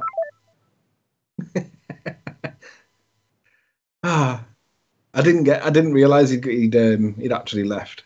No, he'd left because we got to the point where I'd asked him to establish his independent variable, and his independent variable was the Earth spinning. Total and utter nonsense. So he sodded off and suddenly had to feed the kids. I know how they can manipulate Earth spin. Oh, yeah. Do you remember in Superman when he spun around the planet really he spun fast? around the wrong way, didn't he? Yeah. Yeah, that's how you do it, Nate. He also manipulated time, didn't he? So you couldn't really have that as an independent variable because he wasn't just manipulating the Earth spin, he was also manipulating time. Another concept. Right, so do we need to do another conclusion of what we've just discovered or what we've just discussed for the people that are dumb in chat, specifically? What's the guy? Dark Star. I can do it in 6 words. There is no proof of gravity. Yeah, and the Eotvos effect does not prove the Earth rotation, because if it did, a centrifuge would. Nick, dumbass Nick was saying that but the centrifuge is so slow. Doesn't matter. That's that big ass lump on the side of your head. That it doesn't matter. That centrifugal force would affect the particles of density, and it would displace them against the lighter ones. We would see stuff that proves it in our atmosphere because it is non-homogeneous. It is a layer. So Nick doesn't know what he's talking about either. He's just he's a cook. He's a cook. Yeah, well, you could just accept what he says, though, Anthony. You could just accept it. So, Nick, I challenge you. Given that I'm not in the Hangout, Nathan could set up a Hangout for you to join. Why don't you join and tell us all about how it does not matter because the centrifugal force is tiny, you dumbo. Come on the panel and tell us. Let's see what evidence you've got. You can either prove Eotvos effect, gravity, who cares, but bring something with you. We all know you won't do it because you're a keyboard warrior. You're just a troll, Nick. That's all you are, a troll. Do you honestly think a force of order 0.01 to 2.5 newtons is going to push away all heavy objects out of the sky, get an education in physics? Yeah, Nick, that's exactly what would happen. Because all of the objects that are in the air are light relative to everything else around us, the rocks and all that. So there would be a disparity. Even if it wasn't at the densest layer of stuff, it would be somewhere in the atmosphere, and there would be a band where there would be displacement, and it would be caused by the slow rotation of the Earth. It would be identifiable. Physics proves it. Displacement proves it. You're a moron doing physics who doesn't realise that we do not live on a spinning Earth because displacement proves it, and the Eotvos effect is nonsense. You're a moron, Nick. I don't know how you've got through. All you have to do to pass your course, Nick, is remember what they tell you and recite it like a parrot. Coming to apply it in real world, you'll come a cropper. By the time you get 30, 35, you'll realise that most of the stuff you got taught in school, university, was parroting. Nothing more. Nick, come on the panel and tell me that I'm chatting nonsense. Don't do it from text. Bring some evidence with you as well. He won't. Oh, Nathan, notice who's in chat now as well since you've gone back to your 1980 channel. There's one particular person that's in there that we haven't seen for months. No idea. Anyway, Haunted House 2 says that was fun. Thanks, Haunted. Yeah, sniping the panel just as he was getting his toes burnt.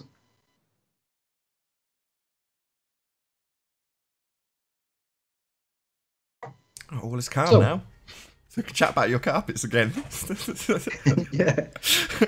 I can't believe that he wants to charge me for moving the old carpets out. That's robbery. Outrageous.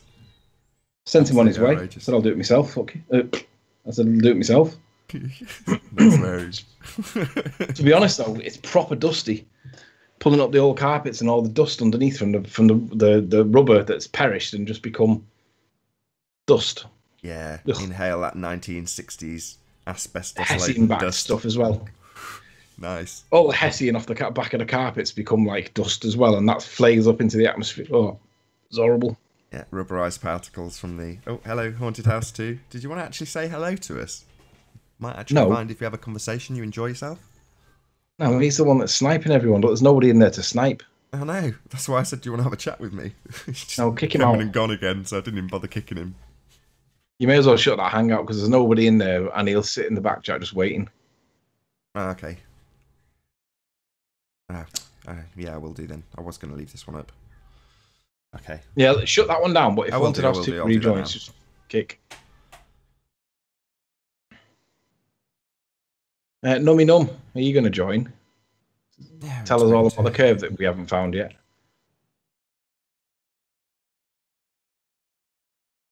Getting a bit of I feedback. like Now. Num. He's a good man. Ute, are you going to join?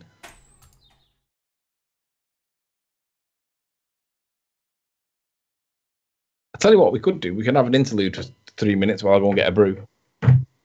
What? Right in the middle while I'm doing something. Thanks a bunch. Why? What are you doing? Well, I'm setting up a new hangout, obviously, aren't I? Oh, right, I'm hoping okay. you'll cover me and you're off for a brew. Great.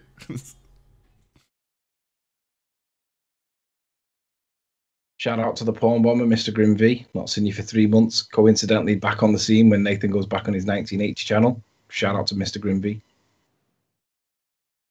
Sent you the link in Masturbators, just so you've got it. Why don't you talk about Arwin's theory while you wait? I don't even know what he's on about. Oh, you're on about the show from yesterday. I didn't see the show from yesterday. I was busy doing something. Yeah, you were sorely missed. Getting a bit of feedback, Nath. Really? Yeah, I'm hearing myself repeating. Oh, hang on. It could be me. It's you. I just watched my gate come in as it does. That should be it sorted. Mechanical Poetry says, at Nathan Oakley, odd pictures for the stream. Sunsets and sunrises. Natural world. Yeah, impossible on a ball. Can only happen on a Absolutely flat plane. So, that's the Eotvos effect dealt with. They end up coming back with gravity.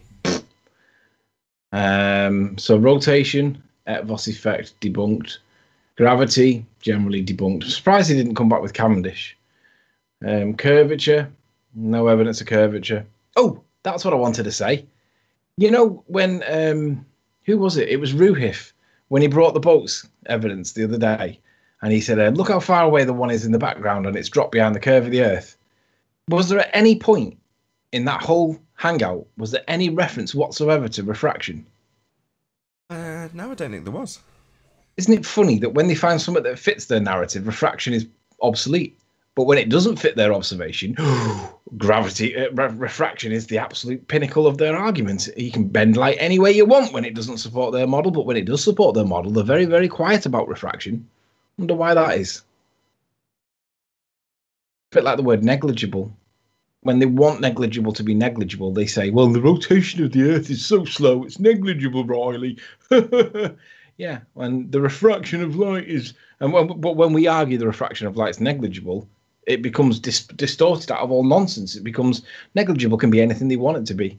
Do they claim the Earth is spinning slowly then? Yeah, Nick Dumbass in chat claims that it's spinning so slowly that it wouldn't have a centrifugal effect. Of course it would, Nick, you retard. Rim speed, RIM, or I think the other term is edge velocity. Right, here we go, Nick. I'm going to ask you a question, Nick, and I want only Nick to answer in chat, and I want you to answer with a straight yes or no, because I know you're a troll and you won't join the panel, even though there's a panel there for just you, and you can join if you want to. Nick, if you get a helium balloon that's big enough, and you filled it with enough helium, and it went up and up and up, and it got to like 100,000, 200,000 feet, would the helium balloon eventually get into space? Assuming that it didn't pop. Just give us a yes or no. Would the helium balloon eventually get into space? And we're assuming that the balloon didn't pop.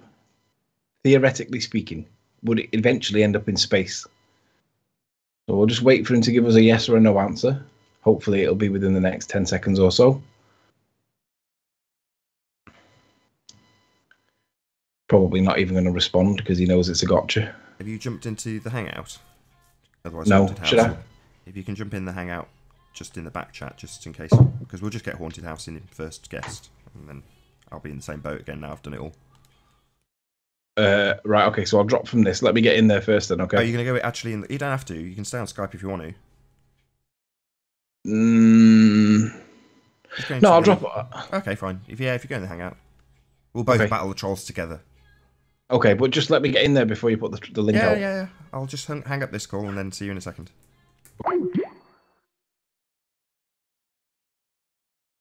Is it about the right time to do a link, I asked myself. Let's have a little look. Yeah, close enough. So we've got approximately 30 minutes left, maybe a little bit more on this live stream. Hope you're all enjoying the debate thus far. If you're new to the channel, be sure to subscribe and hit the bell notification icon to keep up to date with the Flat Earth debate. If you would like to support this channel, there is a super chat that runs alongside the show while it's live, and a link in the info box below the video once it's rendered. Most importantly though, if you'd like to join the discussion, simply mute the page you are currently watching, then click the link in the info box below this video to join the discussion and express your views on the shape of the Earth. If you do join the panel, please don't swear. If you do, you'll be ejected, and if you are, please don't try to rejoin the stream using sock accounts. You'll be warmly welcome back on the next stream. Please also share the show, as this increases the live audience, of course, and that in turn increases the chances of a more diverse panel. So please share the show. And one last time, if you are new to the channel or you've not done so already, be sure to subscribe and hit the bell notification icon to keep up to date with the Flat Earth debate. As I say, there is about 30 minutes left on this live stream.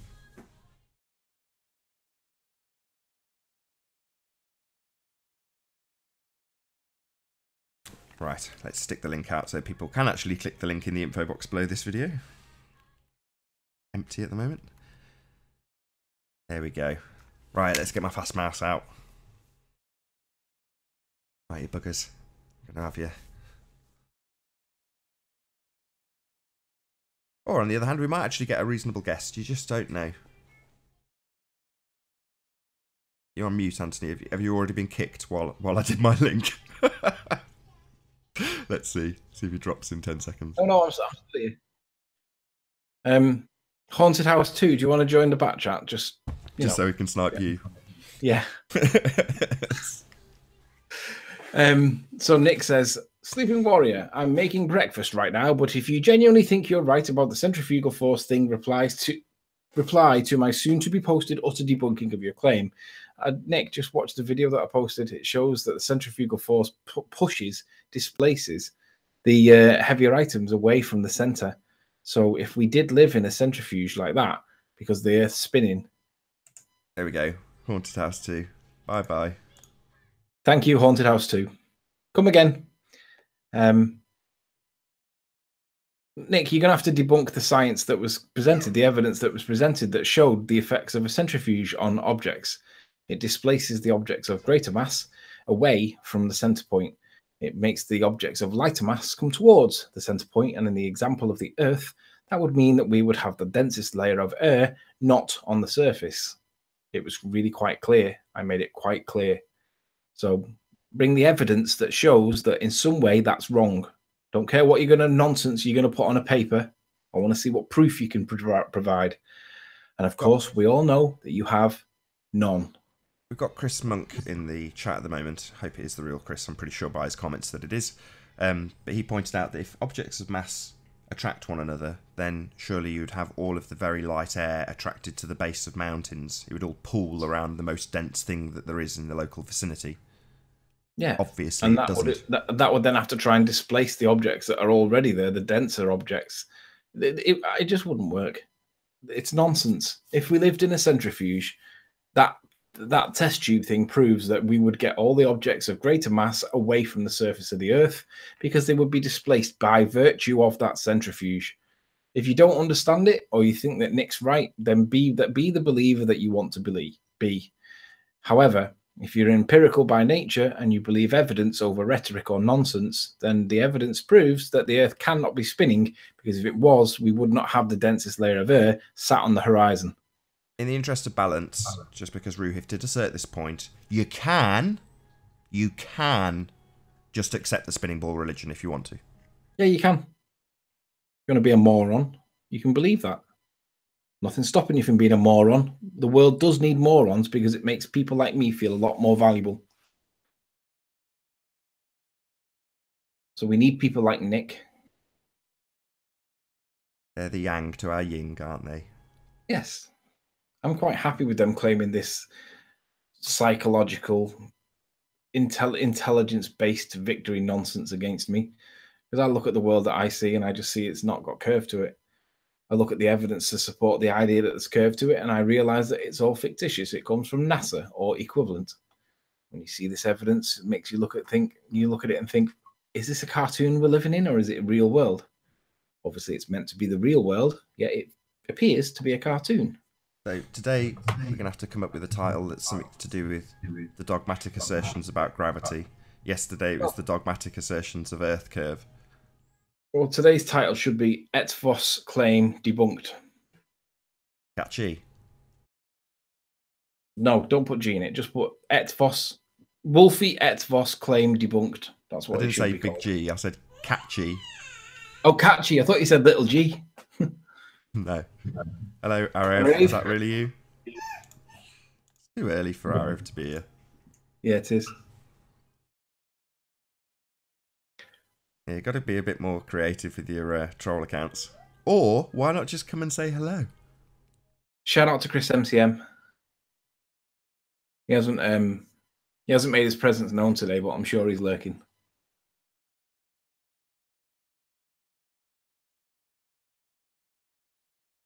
Also, shout out to Chris Monk. Pardon? Shout out to Chris Monk. Crazy time in the morning for him at the moment. Probably the end of a very, very long day for him.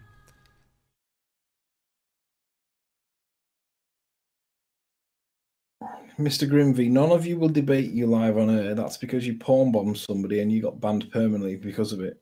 I'm quite happy to debate you, Mr. Grimvy. You're another one that brings no evidence. But because of your previous behaviour, you're not allowed in. So it's not that we won't debate you, just that you're not allowed in. Who did he porn bomb?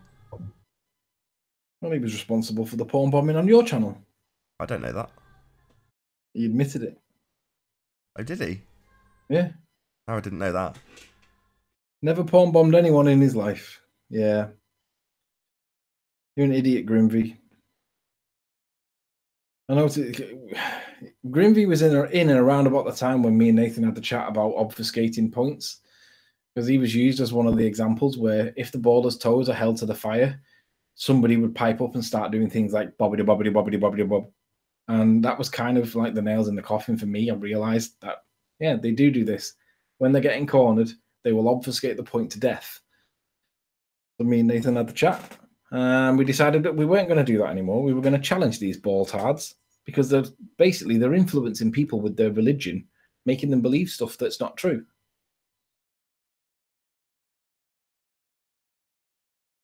Just like jihadists forcing religion down people's throats.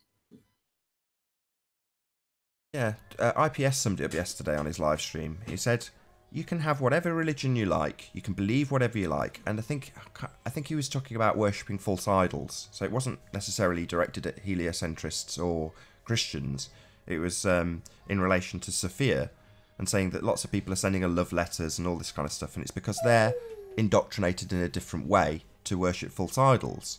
And he said, you're more than welcome to believe whatever you like, just don't try and force me to believe it. Don't assert that it's fact. Mercury Messenger 7 says, Sleeping Warrior, show some respect, will you? Grow up. Show some evidence, and we will. Yeah, don't try and force your ball religion down everybody's throat. Yeah. You know, one of the people who, I can't believe I'm about to say this, I've actually gained a bit of respect for, is Tim Osman. You know, he is vigilant in his beliefs.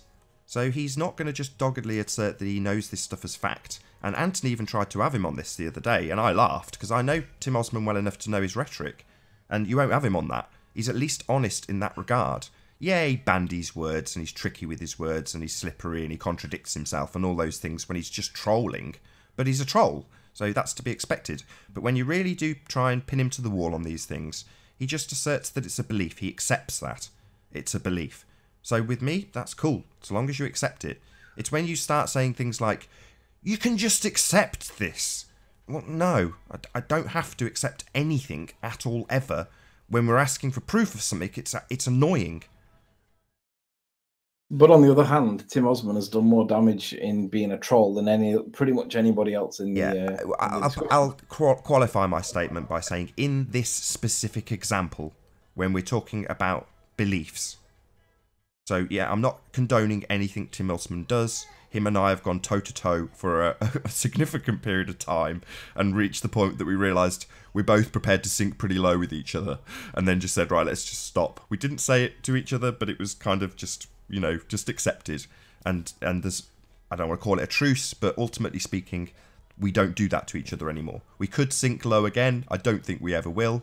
But, you know, so in that respect, I'm as bad as he is in some ways.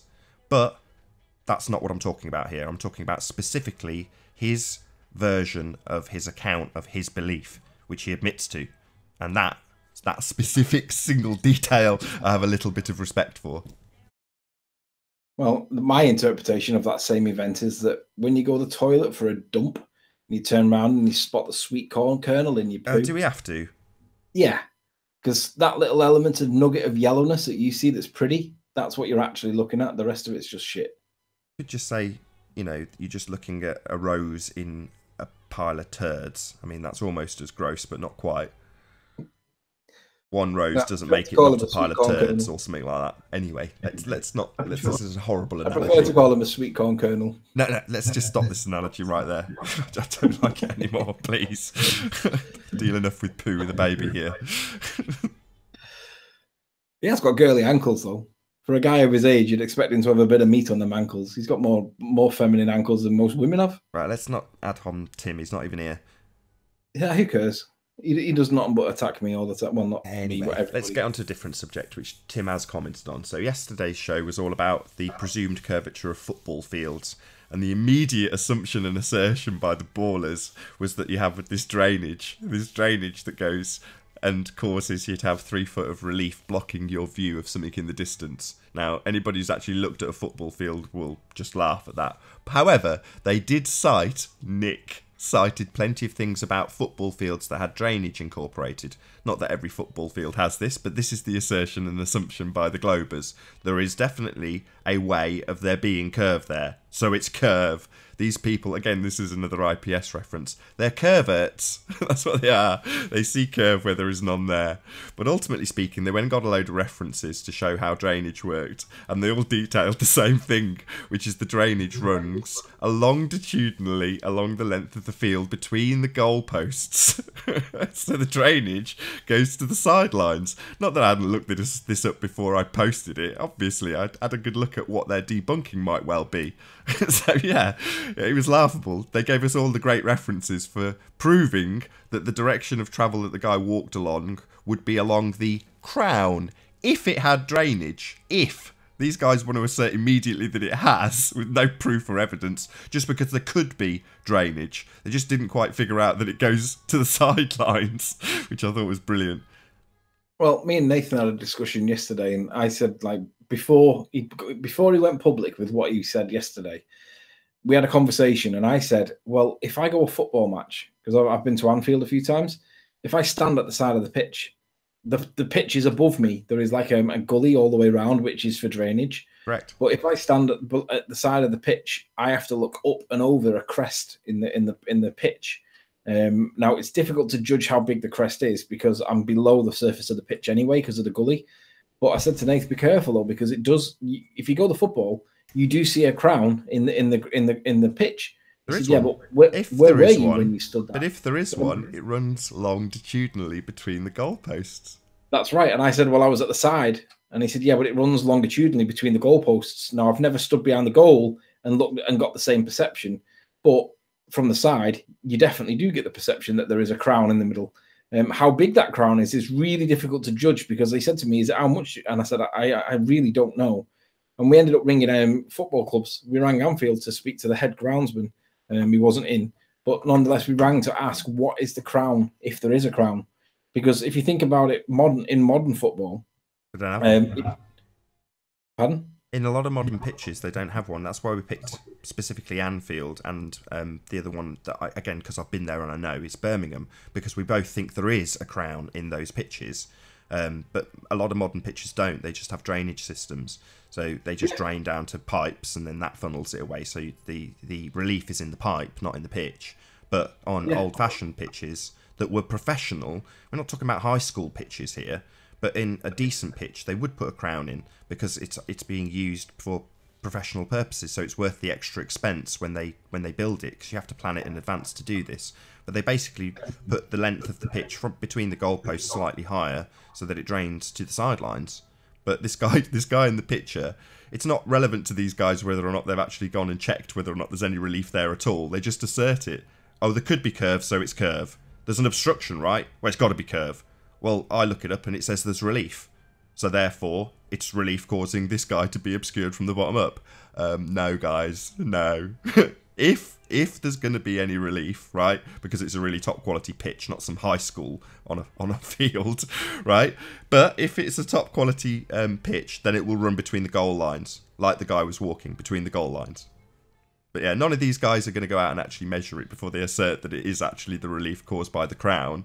Far from it. And then when we have them on the ropes on this, the commenters suddenly change their tact and start saying, have you gone out there and measured it? It's like, oh, right. So up until now, you're quite happy to assert that this has A, got relief, B, got a crown, and C, that's causing the obstruction without checking a damn thing. Once that's pointed out that that's complete nonsense, it's like, well, have you measured it? Nah. I'm using this to debunk the assertion that Ruhif made that bottom-up blocking of boats is caused by earth curve when there's clearly other explanations for it. But in conclusion to the point about the pitch curving away. Sorry. That's not a troll. That's actually Anthony's dog. Yeah, that's not a troll. I just touched him with my foot. The modern football pitch has drainage that's all over the pitch. It's not just in the middle, and it doesn't require a bow in shape or a curve to it to make the drainage run off. What is the bigger cause of this perception of the depth of the pitch or the crown of the pitch is that the football generally gets played in like the middle of the pitch. Yeah, there are parts where it'll go towards the corners and stuff periodically, but the densest layer of traffic on the pitch is the middle. It's the middle of the goal mouth on both sides, and it's the middle of the pitch running down a corridor in the middle. That's generally where most feet running. And basically, they grow the grass longer there because it needs more shock absorption. So the grass is a little bit longer in the middle of the pitch than it is towards the edges, because it needs to have the shock absorption. And that's mainly one of the main reasons why it does have more elevation. It's not to do with the soil. Although the older pitches will have curve to them, the newer pitches basically don't need to have any curve. And they're not made that way anymore, so it appears. You got your paper from those kids in China. I don't want to call them kids, but you know the paper I'm talking about. I do. Bear with me, I shall find it. So while he's looking for that, this has been explained by Arwin and Arev on several occasions with graphic depictions, not top quality graphic depictions from Arrow, admittedly, hand-drawn live, but nonetheless, he's explained this in terms of your vision and how it works, and it's just an effect of perspective. If you're looking completely out to the horizon, so you're looking at 90 degrees, then you've got technically an infinite amount above you to view in terms of your perspective that will go on forever above that 90 degree line. Below that 90 degree line, depending on your elevation, you have a very limited distance that you can see. And it causes this zone of literal invisibility where things literally disappear because the light cannot reach you from that zone. And this is summed up quite nicely in terms of one of the effects of refraction. So there are multiple effects. Cook report. Damn you, trolls. Can't actually find my application window that I wanted to share. Bear with me, it seems to have a hissy fit when I ask it to do. Oh, is it because I've shut it? No. It's because I've minimized it. Okay. No, it isn't. Where is my application window I want to share? Yeah, Ruhaf said he had the same problem. It's not. Should be a Google glitch. I'll have to open it in a different program. Close all.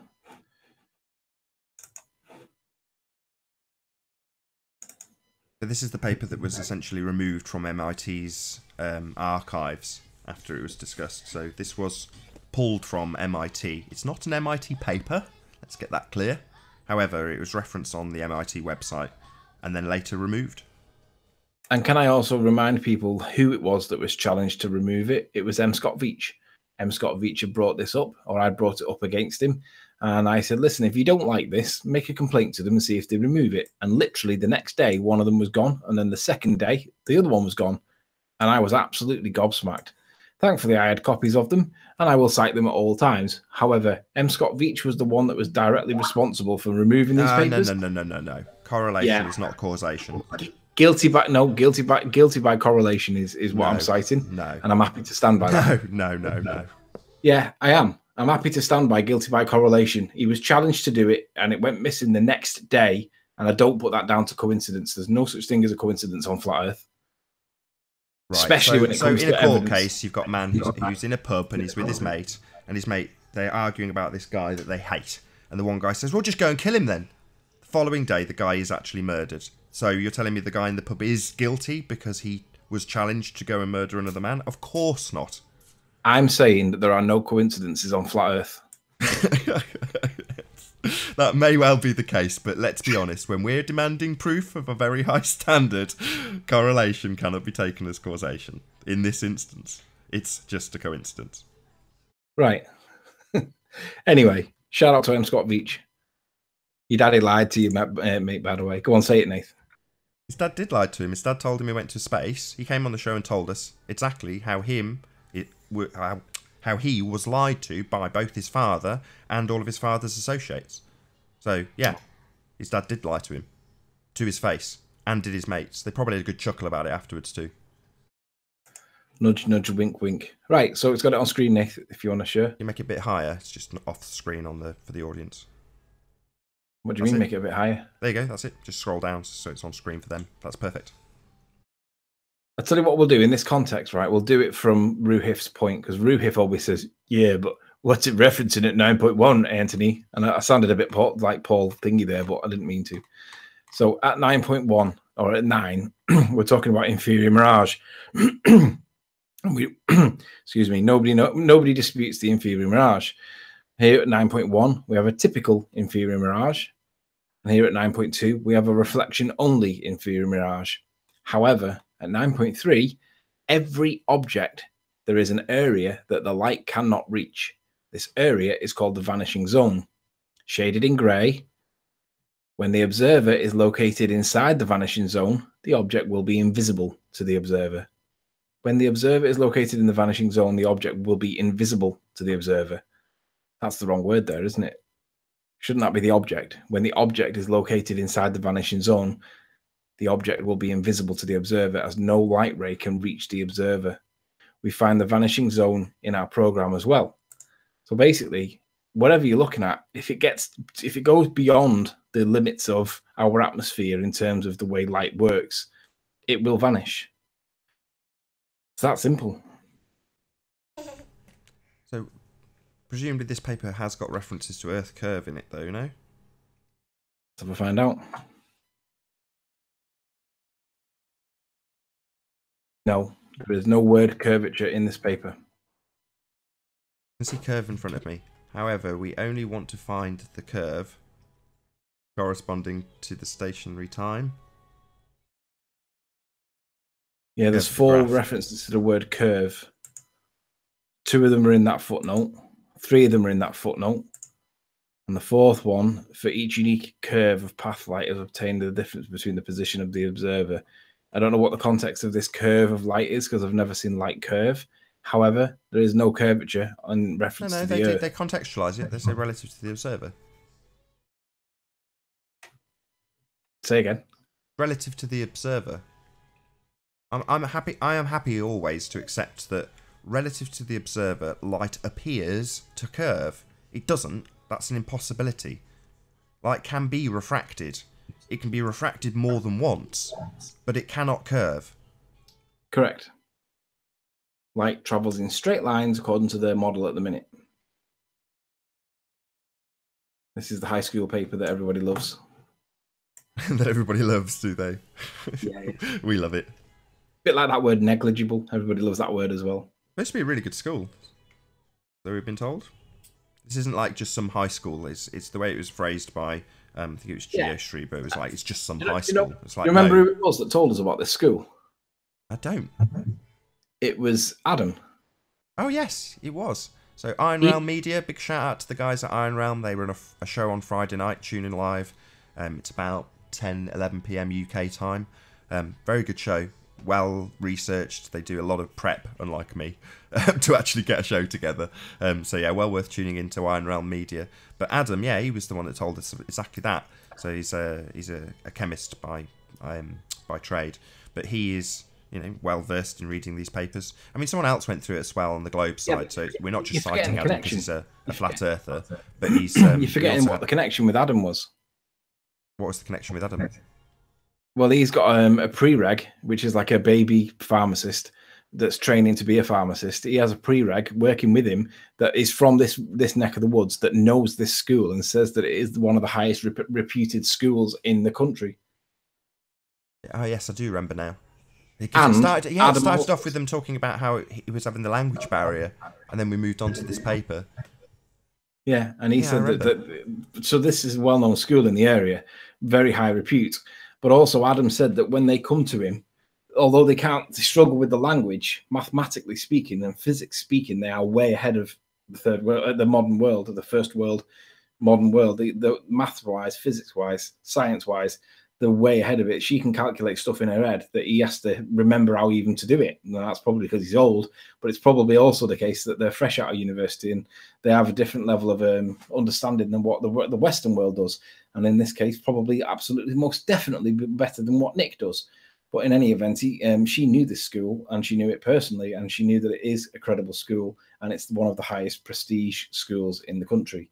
So it may only be a memorial secondary school, but it's still considered to be of high repute. So, but we also had Philip, who, you know, I don't know, I can't confirm this, but he claims to be working with quantum computing. You know, he's not a stupid guy, and he said he went through the whole paper and on principle he couldn't find anything wrong with it. He said, yes, there's a few little errors here and there and things that wouldn't be done that way if it was being published. However, he said, on principle, I didn't see anything wrong with it. Yeah, I mean, the only thing I can see that jumps off the page now that I'm looking back at it without when you're doing stuff on the fly, you don't notice it, but when you're relaxed, you do notice it. When the observer is located inside the vanishing zone, the object will be invisible to the observer. That should be the object. When the object is located inside the vanishing zone, the object will be invisible to the observer. But, you know, who cares? It could be a language thing, could be a translation thing. Anyway. Yeah, thank you for bringing that up. That's just a nice, slightly more official than us just saying the words perspective and putting them on the end of a, is it Philip Green video? The guy with the football field, basically. You know, it's all well and good for us as flat earthers to assert this stuff, and when people say, "Oh well, you're using a non-published paper, hence MIT have removed it," it's like, well, we don't have the entire body of science behind us, so we have to take what we've got. We're YouTubers.